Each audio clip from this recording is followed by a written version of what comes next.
नमस्कार दोस्तों, साल 2021 के किसान आंदोलन के बाद एक बार फिर से 2024 में किसान आंदोलन शुरू हो चुका है।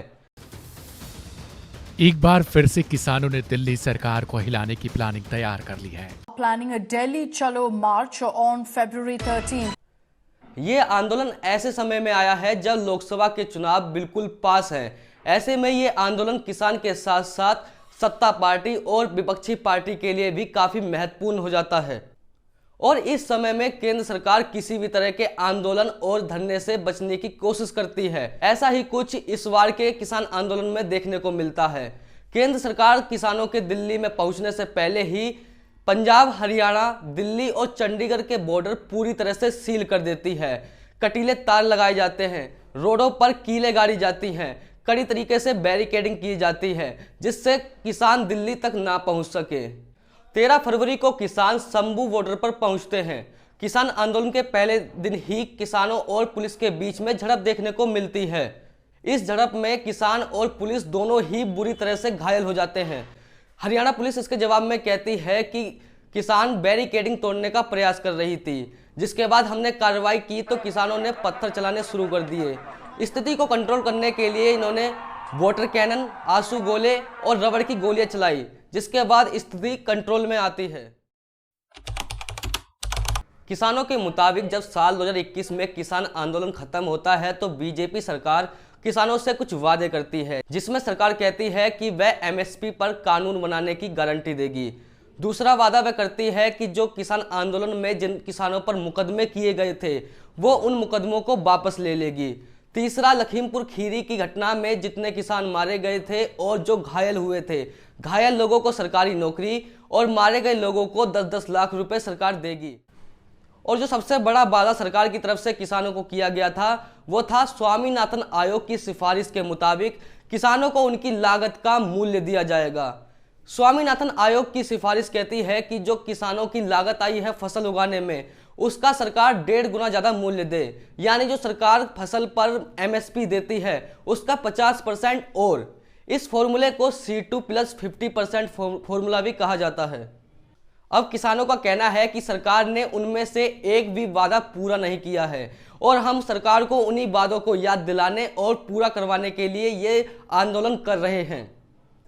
इन मांगों के अलावा भी किसानों की कई और मांग हैं, जिसमें वे कहते हैं कि किसानों के ऊपर जितना भी कर्जा है सब माफ कर दिया जाए। 60 साल के ऊपर वाले किसानों को 10-10 हज़ार पेंशन दी जाए। पराली से होने वाला प्रदूषण में किसानों को उसका अपराधी ना माना जाए। भारत WTO से बाहर निकल जाए और किसान विरोधी समझौते पर रोक लगाई जाए। लखीमपुर खीरी की घटना में आरोपी के ऊपर कड़ी से कड़ी कार्रवाई की जाए और उसे जमानत ना दी जाए। मनरेगा में हर किसान को 200 दिन काम मिले और उसकी दिहाड़ी 700 रुपये हो। नकली बीज और कीटनाशक दवाई बनाने वाली कंपनियों पर सरकार कार्रवाई करे। यही वो मांगे हैं जिन्हें किसान मुद्दा बनाकर इस आंदोलन में उतरा है। सरकार हर साल 22 फसलों पर एमएसपी तय करती है। एमएसपी अभी कोई कानून नहीं है, इसलिए सरकार जिन फसलों को खरीदना चाहती है उन्हीं फसलों को एमएसपी पर खरीदती है। अगर सरकार किसी फसल को किसानों से नहीं खरीदती है, इसके लिए सरकार अभी जिम्मेदार नहीं होता है। अगर ये कानून बन जाता है तो सरकार की जिम्मेदारी होगी कि अगर किसान की किसी भी फसल का मार्केट वैल्यू गिर जाता है तो सरकार को पूरे देश की वो फसल एमएसपी पर खरीदनी होगी। और अगर सरकार को इतनी बड़ी क्वांटिटी में किसी भी फसल को खरीदना पड़े तो उसके लिए सरकार को बड़े बड़े गोदामों की व्यवस्था करनी पड़ती है। अगर सरकार को लो मार्केट वैल्यू के टाइम पर इतनी बड़ी क्वांटिटी में फसल खरीदनी पड़ती है तो या तो उस वस्तु की कीमत बहुत बढ़ जाएगी या सरकार का नुकसान होगा, नहीं तो वह सड़ जाएगी। मान लीजिए कि चावल का मार्केट प्राइस 50 रुपये आ जाता है और किसानों की फसल की लागत 55 रुपये बैठती है और एमएसपी किसानों के लिए 65 रुपये तय होता है, तो किसान अपनी सारी की सारी फसल सरकार को एमएसपी पर बेच देगी और नियम के अनुसार सरकार को वो सारी की सारी फसल खरीदनी पड़ेगी। अब सरकार इस फसल के स्टॉक का क्या करेगी? अगर सरकार 55 रुपये में भी इस फसल को बेचती है तो उसे 10 रुपये का नुकसान उठाना पड़ेगा। दूसरा, अगर सरकार नुकसान बचाना चाहती है तो उसे कम से कम 65 रुपये पर वो फसल बेचनी पड़ेगी और ये रेट मार्केट वैल्यू से 15 रुपये ज़्यादा है। मतलब कि महंगाई बहुत बढ़ जाएगी। जब मार्केट में डिमांड कम होती है और किसी फसल की क्वांटिटी बढ़ जाती है तब मार्केट वैल्यू गिरता है, और जब डिमांड कम होगी तो ऐसे में भारत सरकार को इतना महंगा दाम कौन देगा, और जब भारत सरकार ये फसल नहीं बेच पाएगी तो ये फसल गोदाम में पड़ी पड़ी सड़ जाएगी। सरकार पहले से ही 80 करोड़ लोगों को गेहूं और चावल के रूप में मुफ्त राशन बांट रही है।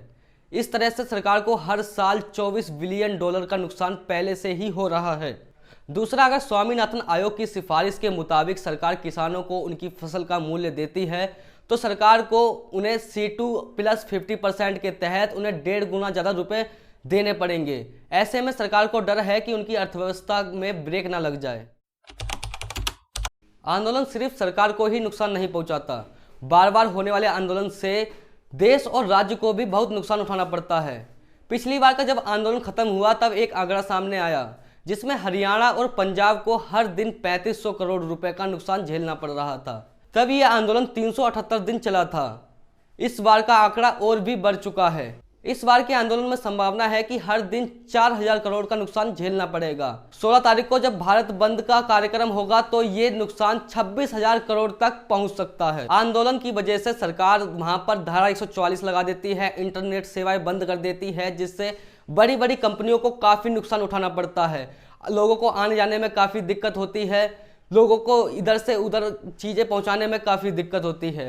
ऐसे में समस्या का हल ढूंढना बहुत जरूरी हो जाता है, जिसके कारण सरकार को जल्दी से जल्दी समस्या का हल ढूंढना चाहिए और इस आंदोलन को खत्म कर देना चाहिए। और अगर सरकार आंदोलन के कारण झुक जाती है तो ऐसे में सरकार का लेवल गिर जाता है, जिसके कारण दूसरी मांग करने वाले लोगों को आंदोलन करने के लिए उत्साहित करता है। साल 2016 में बीजेपी सरकार किसानों से वादा करती है कि वह 2022 तक किसानों की आय दुगनी कर देगी। एक डेटा के अनुसार साल 2015 से 16 तक किसानों की आय 8,059 रुपये थी, जो कि उसी डेटा के अनुसार 2018-19 तक किसानों की आय 10,218 रुपये हो गई, जो सिर्फ 2,000 रुपये ही बढ़ी है। ऐसे में कहना गलत नहीं होगा कि सरकार बुरी तरह अपने इस वादे में फेल हुई है। सरकार को इन सभी समस्याओं के हल ढूंढने चाहिए और जो सरकार ने वादे किए हैं वह पूरे करने चाहिए। बिजनेसमैन का कर्ज माफ हो सकता है तो किसानों के तो कर्ज बहुत छोटे होते हैं उनके सामने। ये कर्ज माफी छोटे किसानों के लिए नई जिंदगी की तरह साबित होती है। धन्यवाद। वीडियो में आज इतना ही। आशा करता हूँ कि आपको वीडियो अच्छी लगी होगी। अगर वीडियो अच्छी लगी हो तो वीडियो को लाइक करें, चैनल को सब्सक्राइब कर दें, और अगर आपको स्वामीनाथन आयोग की डिटेल्ड वीडियो चाहिए तो कमेंट करें। धन्यवाद।